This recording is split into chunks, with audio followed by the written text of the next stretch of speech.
Ooh, capabilities, A-level results, GCSEs, the whole gamut. Now, I know you've spent years hearing words like skills, knowledge, and qualifications, but hardly anyone talks about capabilities. Here's why this word matters. First, let's define it. Capabilities, it is the quality of being capable, having the capacity, the power, the skill, the means to perform a specific function or achieve a desired outcome. For example, Mariam is a capable instructor. Capabilities are important because they focus on long-term success. So how do you start building capabilities from your GCSEs, your BTECs, your A-levels, your studies? Think about it from your tasks, your classwork, questions. Aren't you analyzing information, questioning, writing answers based on your research, coming up with original ideas instead of just memorizing text? Take a tough question, breaking it into smaller parts. That's problem solving. That's a capability. Studying algebra, for example. I actually used to like algebra. Let's take simultaneous equations. Here you're learning the steps to eliminate x or y to solve two equations. Here's a simple example. Instead of just memorizing the steps, if you focus in, you'll notice why you're choosing a specific method, be it substitution or elimination.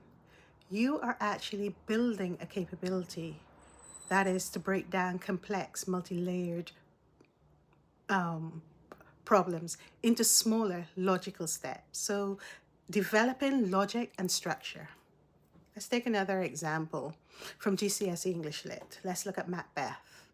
What capabilities are you building?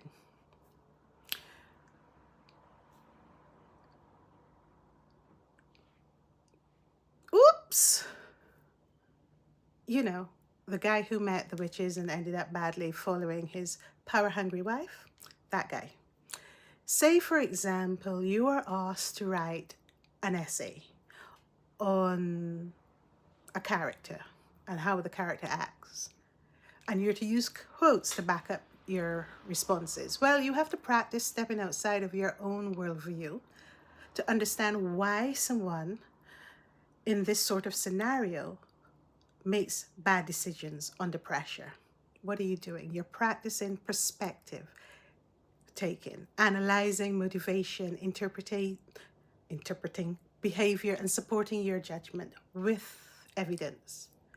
In the professional world, these capabilities later matter when you're trying to understand a client or manage a conflict or work out why consumers behave the way they do.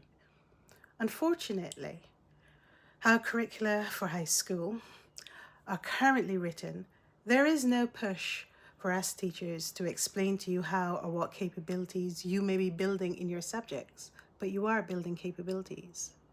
And Britain, as a nation, is known for its high-end capabilities. Let's have a snapshot of a few of these capabilities. So, niche advanced engineering.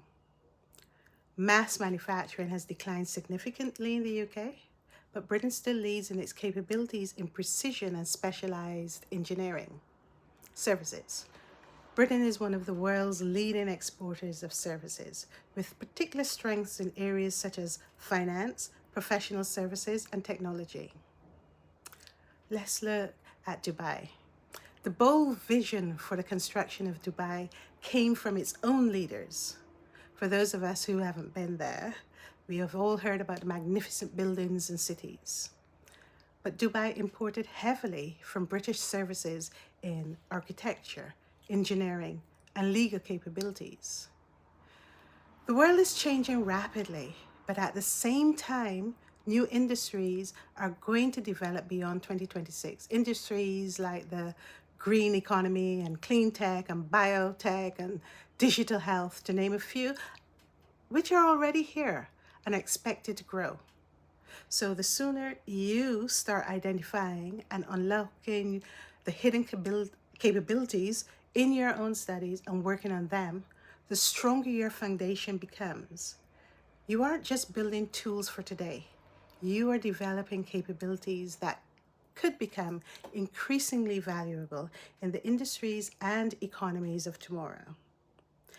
This is how you create undeniable value for yourself, your future, and potential country. So stay tuned. We're going to talk a bit more about this in further videos. Click like, please, and please comment. I'm looking forward to it. Thank you for watching.